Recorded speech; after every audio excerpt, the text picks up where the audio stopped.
Hi everyone, and you're very welcome to our fifth Full Steam Ahead webinar. My name is Niamh and I'm joined today by Kaylin. And I just would like to say that we've the rest of our DreamSpace team on with us to answer any questions you may have. So feel free to pop any questions into the Q&A section. So if you're confused about anything, just pop a question into the Q&A section. Okay, you can also pop the webinar on pause at any point, maybe to get a drink or gather your materials. So feel free to pop it on pause at any stage also. So without further delay, we've a really exciting webinar in store for you today. I'm going to introduce our guest speaker. So today we've Dr. Norah Patten on live with us. Hi Nora, how are you? Hello, good afternoon. And for anyone watching in, Nora is an aeronautical engineer. Sounds pretty cool, doesn't it? So Nora, maybe we'll start off by just you introducing yourself. Tell us a little bit more about yourself and where you're from. Sure, thanks a lot. Yeah, it's great to join you guys today. I've been following some of the other STEAM webinars, so they look pretty cool. And yeah, so thanks for having me on as a guest, and I hope you're all doing well. I know it's a bit of a strange time we're living through, so I hope you're all healthy and safe there. Yeah, so as Niamh mentioned, my name is Nora, and I'm originally from Ballina in County Mayo. So I don't know, are there many Mayo people online, but hello to you all. And I have certainly been adopted by Limerick. I spent most of my adult life living there, and I went to college there. And as you say, I did aeronautical engineering, which is the study of airplanes. So aircraft, how they fly, what they're made of, all of those really cool things. And so I have some photos on the next slide, but just to give you a bit of a brief background, when I was 11, I got to go and visit NASA in Cleveland, Ohio, because I have loads of relations and aunts, cousins, and other people living there that I went to visit. And that picture you see on the top left there of the screen by the car, that's me at the front with my white t-shirt and purple shorts, and that was my first trip to NASA when I was still in primary school. So that for me was an amazing experience, because I had no idea about space or astronauts or anything like that before until I went and visited there. So would it be fair to assume, Nora, that this is something you've always wanted to be from you were a child, or was there anything else you considered as a career choice when you were younger? I suppose like I didn't really know much about space, or I really wasn't familiar with that whole world of exploration until I went to NASA. But I suppose I did love sports. I used to do gymnastics, and I had trained for that 4 days a week, and I took part in competitions and things like that. So yeah, I was always interested in sports, I suppose, but yeah, the love for space was something I kind of developed after that trip to NASA, and I got to go back to NASA then as a teenager, which was pretty cool. And was that different? What was it like going back? Was your first trip probably a little bit more momentous to you, or have you anything that you can remember from your first trip to NASA? Yeah, I suppose the first trip was probably like that kind of introduction to something new. And then I can remember when I was 15, I got to go to Kennedy Space Center. So I don't know, have any of the viewers today been to any of the NASA centers, but the one in Florida is called Kennedy Space Center. And that was just the most incredible experience, because they have rockets, they have a rocket garden, they have buggies that went to the moon, they have all these really amazing stuff to do with the actual exploration. And so in the visitor complex, they have the Saturn V rocket, which is the big massive stacked rocket that went to the moon, and they have that stacked on the roof of the visitor complex, and you can walk underneath it and see the rocket in its stages and see the big engines, and yeah, amazing. So I think that was the moment I said to myself, I'm definitely going to do something space related. Sounds amazing. That's really, really interesting. And Nora, is there a project that you've worked on in the past, or maybe a project that you're currently working on that you'd like to tell us a bit about? Yeah, sure. So the slide you're seeing at the moment, I suppose over the years, I've always tried to bring people along with me on my journey to space. And so back in 2013 and 2014, I ran a competition in Ireland to send an experiment to the International Space Station. So for people watching today, the International Space Station is a big it's a laboratory. They do loads of different science experiments, and there's astronauts living there, and it orbits the Earth. It goes around the Earth, and everything inside and it floats. So you can do really cool experiments on board because you're taking the gravity away and you're looking at how things behave when they float. And so that illustration there you see of the students preparing the experiment, the launch, the docking, that was an experiment that we ran in Ireland in 2014, and teenagers designed an experiment and got to send it to the space station and have it tested there. So that was a really cool experiment to get to do. And when I did my Project Possum, which is the training program I do to actually get to space, I ran some mission patches, mission patch design competitions. So that's the picture you see there with the classroom full of kids and the illustration she's holding in her hand. So she was one of the winners, and I got to take that mission patch, which is what they wear on the suit with their names and the illustration. Got to take that to Florida with me on my first training. Yeah, so there's been, I suppose, hard, Nora. What does it entail over? What's it like? The training, is it? Yeah. Oh yeah, it's amazing. So I've got to do loads of really cool hands-on training. So we've worked with space suits. So we've got to wear the space suit. We've got to sit in a simulator, which is like a mock. It's like a pretend space mission, and you sit into it. Got to wear the suit. Pressurize the suit, which means it's filled with air, and you practice taking measurements and taking pictures in the suit, in the simulator, on your flight to space. So that was amazing. And we've got to do the parabolic flight, which is also known as the vomit comet, because lots of people get sick on it. Thankfully I didn't, but it's the flight where you actually float weightless for about 15 seconds. So we got to do that, and we got to do experiments on board. That's amazing. Sounds incredible. And would you like to tell us a little bit about your book? Sure, yeah. So Shooting for the Stars. I have it here.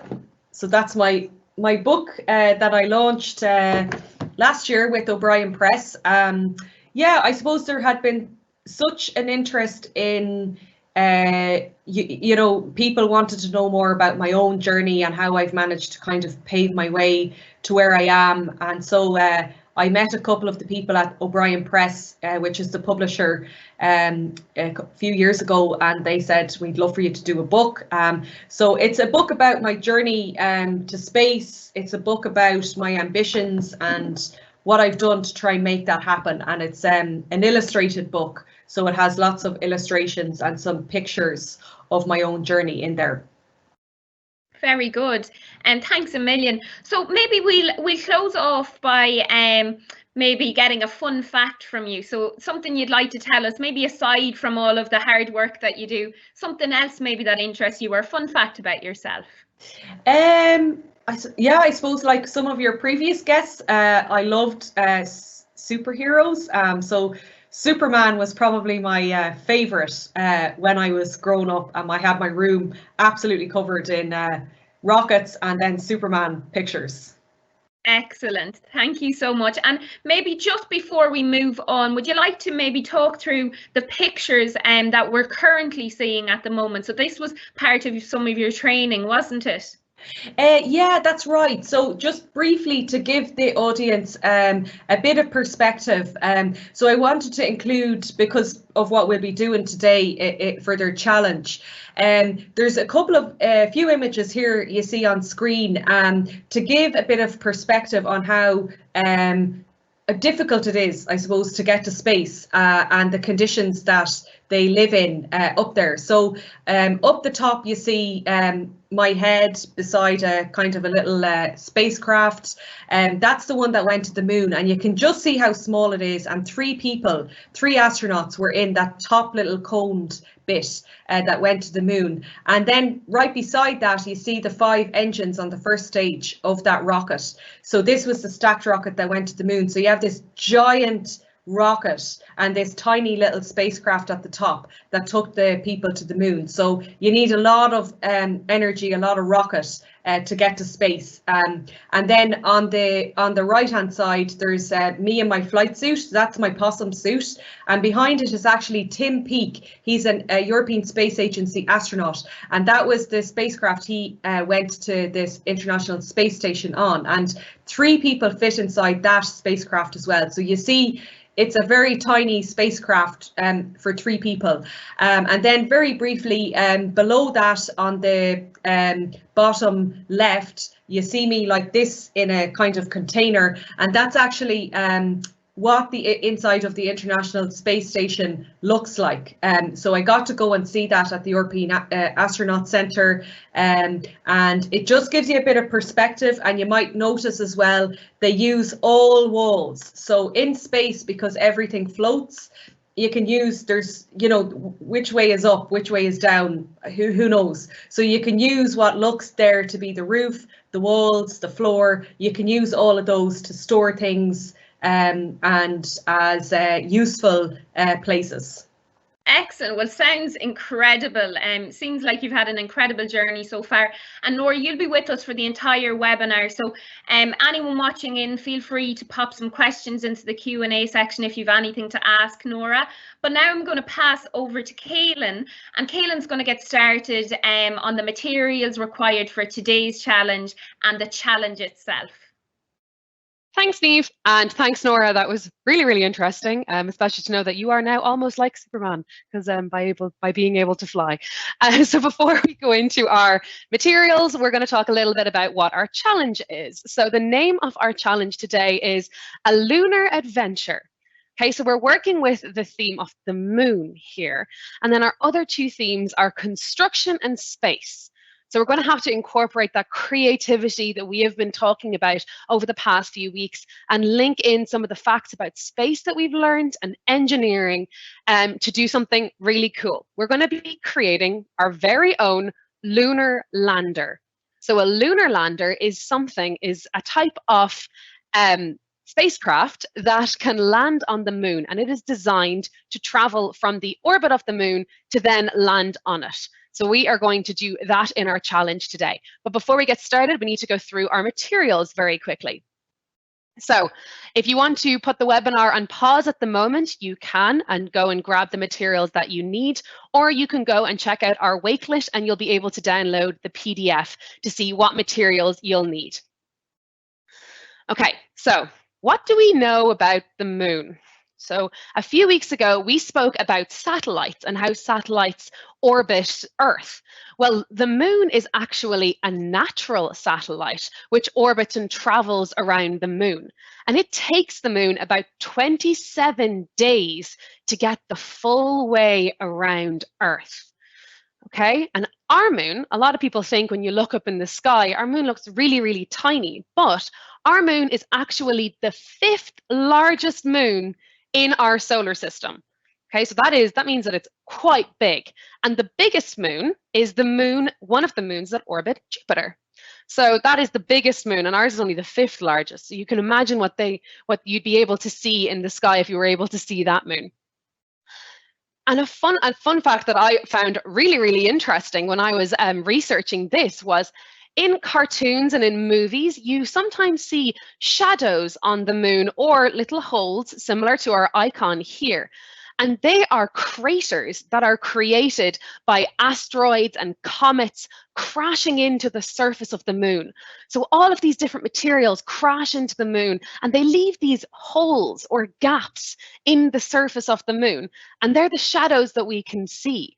So that's actually really cool that it's not some sort of shape on the moon, it's actually a hole that we're seeing. And then the gravity on the moon is a little bit different. So I think I'm actually going to bring in Nora. Do you want to talk to us a little bit about the difference of the gravity on the moon and the gravity on Earth? Yeah, sure. And I've actually brought a little friend with me to demonstrate this. So cute. This is my little astronaut buddy. And yeah, as you mentioned, so the gravity on the moon is actually less than what it is on Earth. The moon is obviously much smaller. It's got less mass, so it's the gravity is less on the surface of the moon. So it's about 1/6 what we have here on Earth. So you might notice in some, if you've watched any of the images of the astronauts on the moon, what happens is, you know, here on Earth, as they're walking along, they're like dum-de-dum walking along, yeah, no problem. But then when you get to the moon, because the gravity is actually less, what happens is they can jump and they kind of bounce like this, and they bounce again. So you might need to take that into consideration when you're doing your designs, because when you land something on the moon, it could maybe bounce off again like that. So you might need to think about how you want to land it. So that's a little fun fact about the gravity difference. Perfect. Thanks, Nora. And thanks for the demonstration there. I think it was the perfect way to explain what it's like on the moon. Okay, so after all of those facts, let's learn a little bit about shock absorption. So we spoke about shock absorbers in our first week when we were talking about earthquakes. And Niamh Stockel told us how there are springs that are underneath buildings that absorb that shock that happens during an earthquake and protects the building. So that's a sort of shock absorber. So it is a device that absorbs or lessens the shock, and it changes it into a different form of energy. So they're usually shaped like a spring because they're able to absorb that shock.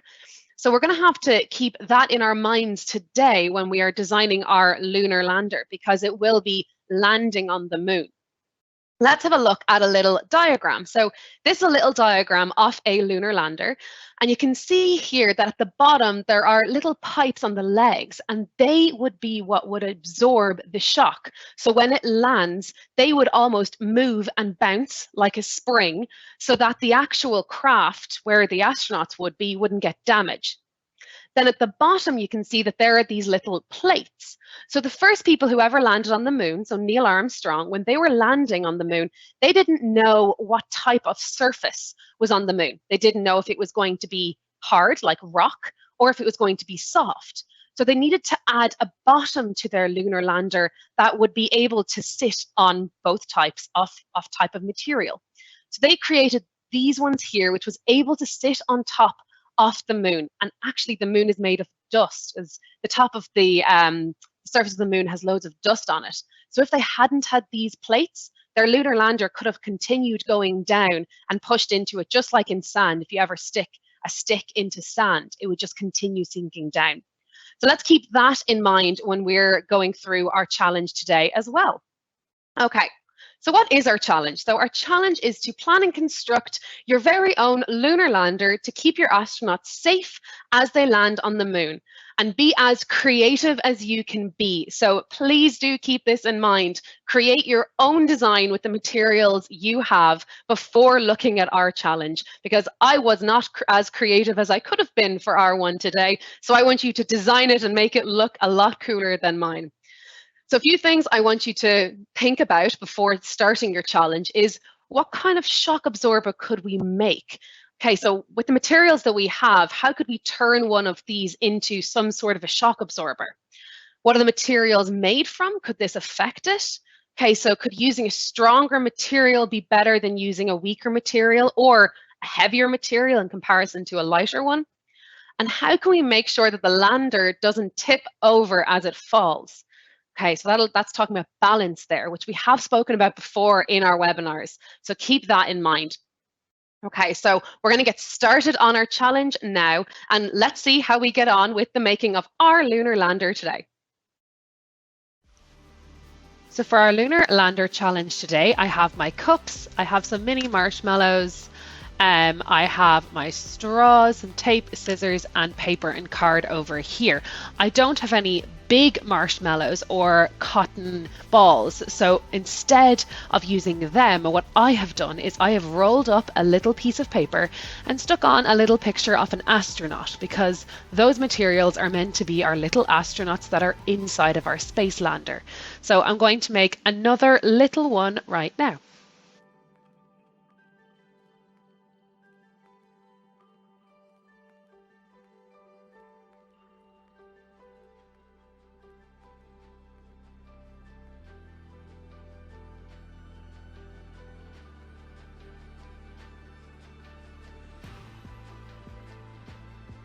Now we have our two little astronauts ready to land on the moon.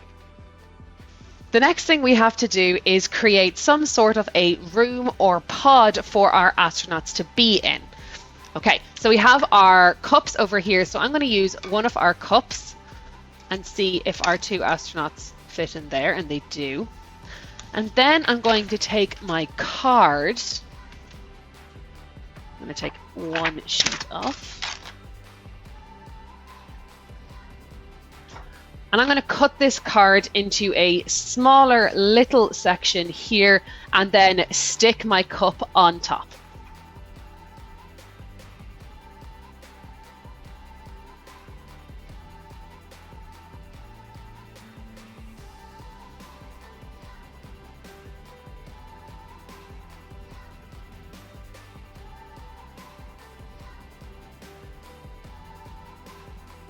Now that we have our compartment for our astronaut and something to hold them onto our space lander, we need to create some legs for this lander, and we need to take into consideration what we learned about shock absorption earlier on and the structure that we saw in that diagram of the space lander. So in that diagram, you could see that they had some sort of sticks pointing out of the bottom, but at the bottom of them, it wasn't just a pointy end, it was a soft end. So we could recreate that by sticking one of these marshmallows onto the end of our straw. So I'm going to create 4 legs now and stick them onto the bottom of my piece of card.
So we have the legs on our space lander, but I'm not really sure how much shock is being absorbed from just these straws.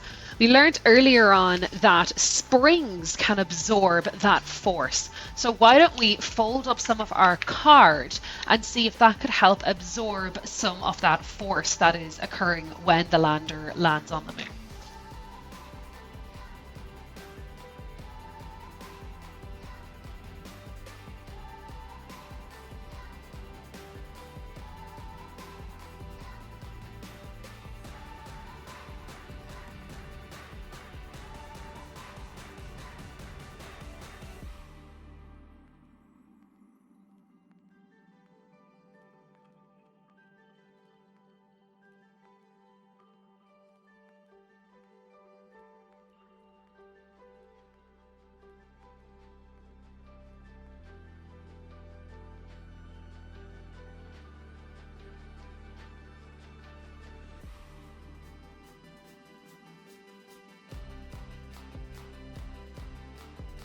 So our lunar lander is now ready to land on the moon. So we need to put our astronauts inside the little compartment, and then we need to test out and see how high we can drop our lander from.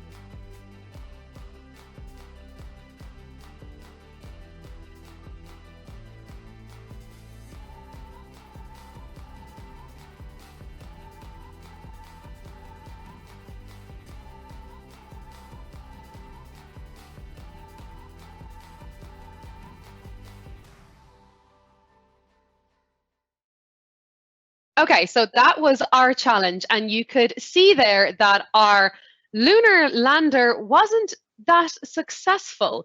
So our lander wasn't actually able to land safely, and our astronauts were actually jumped out of our lander when it landed on the moon. So if we have a look at our design, what exactly could we change? Well, we could change the material that is used for our springs and make it a stronger material so that more shock is absorbed.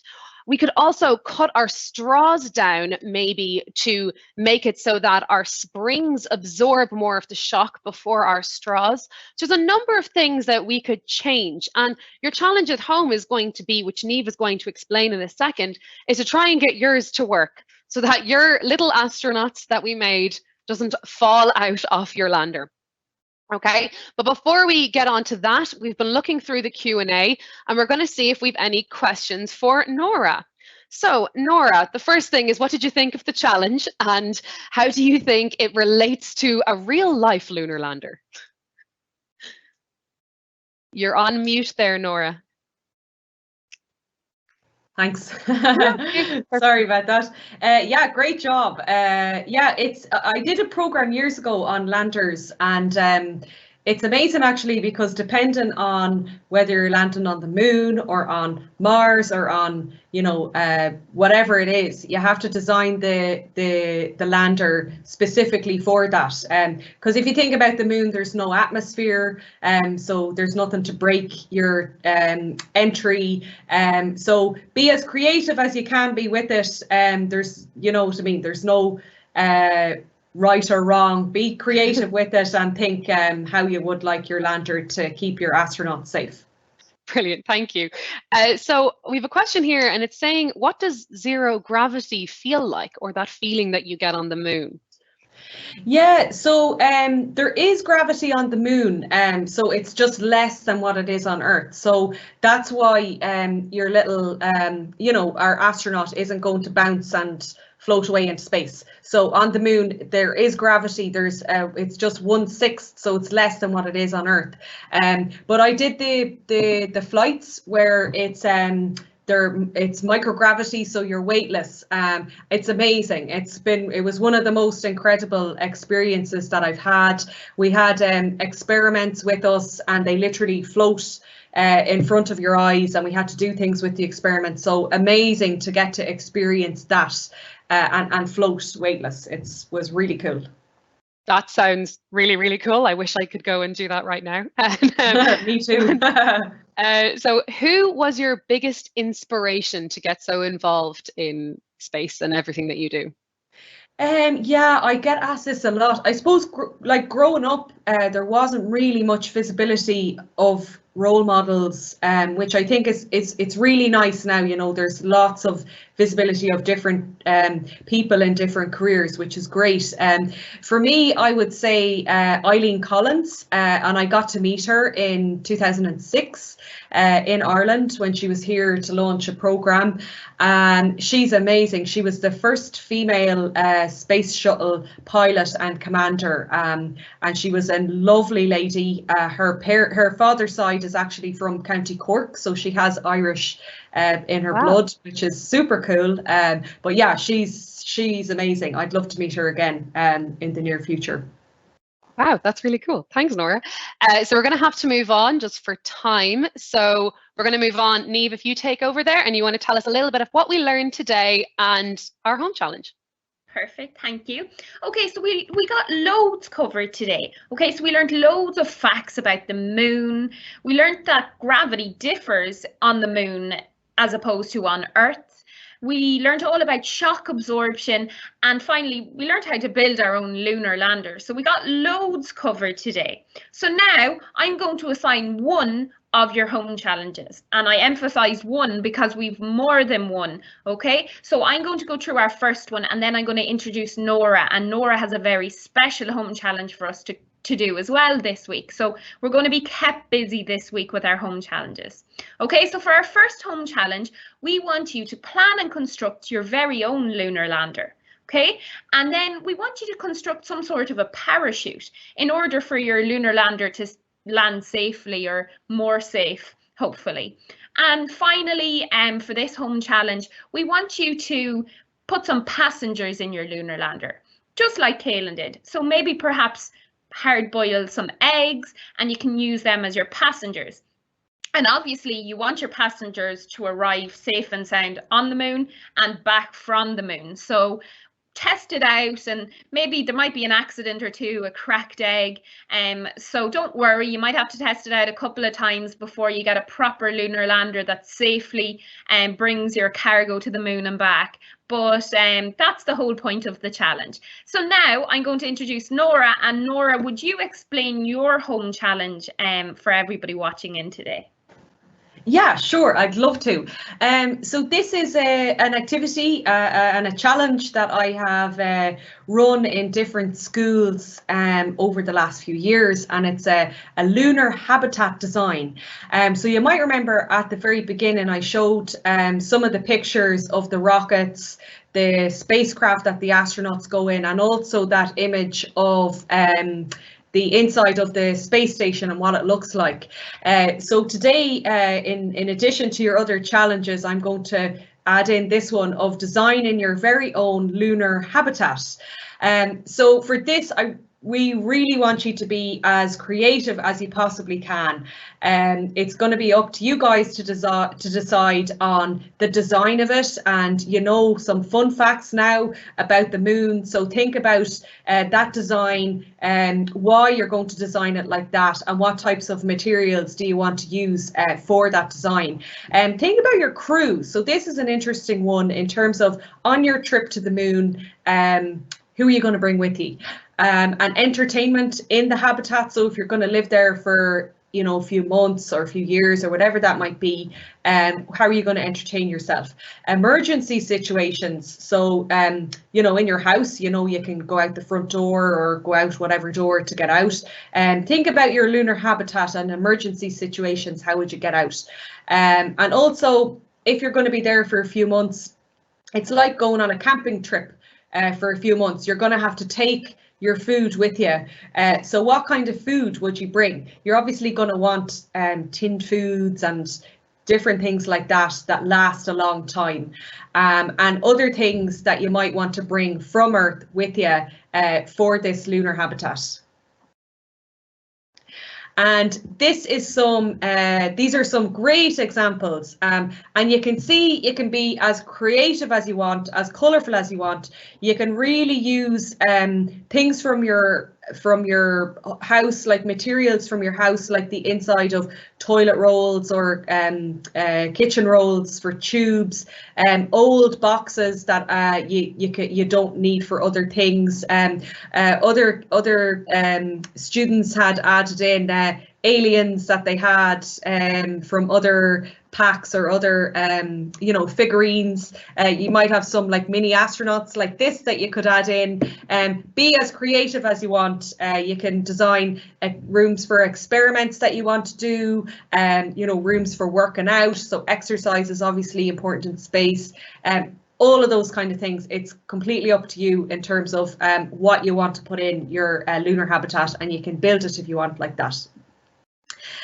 Great. And then finally, this is for additional resources. This is a good friend of mine and a colleague of mine is running it's called the Sci Art Exchange, and she has this really cool Design Your Habitat initiative going on at the moment. So up there you'll find additional videos about food in space and isolation and like living in different situations like living on the moon. So check that out if you want a few more videos and ideas for your habitat. Perfect. Thanks, Nora. And we'll make sure that that link is available for you as well on the Wakelet. So if you didn't take it down there now, perfectly fine. You can get it on our Wakelet. Thanks, Nora. So sounds like everyone's going to be busy with the 2 separate home challenges and the extra resources this week. And we're really, really looking forward to seeing what everyone comes up with. Okay, so we're just going to have a quick look at the Q&A section and see if there was any questions that we omitted or if there's anything else we want to just cover. So I see here there's a question, Kaylin. Can we add a roof or a door to our lunar lander to stop our crew from falling out? It's a very good question. Yeah, so you can add a roof. The only thing is that if you add a roof, you aren't able to see the impact that it is having on your astronauts. So they could still be getting thrown around inside of the little pod that you've attached to the top of it. So it's probably better if you leave an open top so that then you can see if they are moving around and if you have a strong enough shock absorber attached to the bottom. Very good. And I have another question here. I live in an apartment. Is it okay if I drop my lunar lander out of the window, which is on the 3rd story? So I think this one is asking basically, will that affect the experiment depending on the height you drop it? So if you drop it out maybe a bungalow window as opposed to the height you dropped it, or a 3-story high building? Well, I think you should be really careful if you are going to drop it out of a flat, because it might drop on top of someone's head and you might be landing on top of someone's head. But the height will just mean that you need a stronger shock absorber because it's going to build up force the longer it is falling. So it just means that you're going to have stronger materials for your build. But of course, test it out as long as it's safe. So I think that's all the questions for now, Kaylin. Perfect. Thanks, Niamh. So thank you everyone for joining in with us today. We hope you had fun and you learned something about the moon. A huge thank you to Nora for joining us as well. So thank you, Nora. You were truly inspirational. We learned so much from you. So thank you so much, and hopefully you enjoyed today as well and that you enjoyed being here. Thanks a million. Yeah, and just to say the best of luck to everyone on their challenge, and I'm looking forward to seeing some of them. Yes, exactly. We'd love to see some of the challenges in the lunar habitats that you come up with. So thanks everyone again, and as always, a special thanks to Engineers Ireland for supporting us throughout this series.